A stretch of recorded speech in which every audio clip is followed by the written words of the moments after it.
Quinta questão. Usando a decomposição em fatores primos, calcule a raiz quadrada de... Veja, como a gente já viu, a raiz quadrada de uma fração, que é o caso da letra A, você vai calcular a raiz quadrada do de cima e a raiz quadrada do de baixo. Então, usando todo aquele processo que a gente já viu, de fazer a fatoração e descobrir que é a raiz quadrada, você vai calcular a raiz quadrada do de cima e a raiz quadrada do de baixo, certo?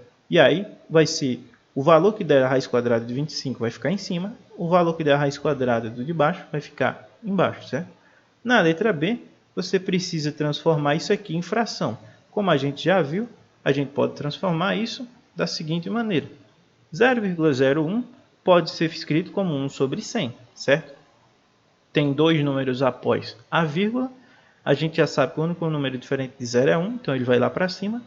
E embaixo fica 100, que tem dois zeros, porque são dois números após a vírgula.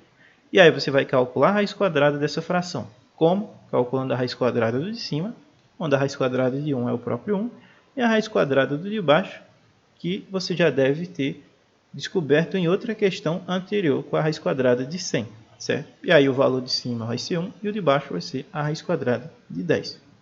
No caso da letra C, você já tem a fração pronta, então você só precisa calcular a raiz quadrada de cima e a de baixo. E na letra D você tem 19,36, que você também pode transformar em fração, utilizando aquela ideia que a gente já viu em aulas anteriores e em algumas questões anteriores. Você tem todos esses números aqui, eles são todos diferentes de zero, inclusive os de antes da vírgula, leva tudo lá para cima. E você tem dois números após a vírgula, então embaixo fica 100, certo? E aí você vai calcular a raiz quadrada de 1936 e a de 100, sendo que o resultado da raiz desse fica em cima e a raiz desse fica embaixo, certo? Com isso eu finalizo a explicação, espero que vocês tenham compreendido e até a próxima.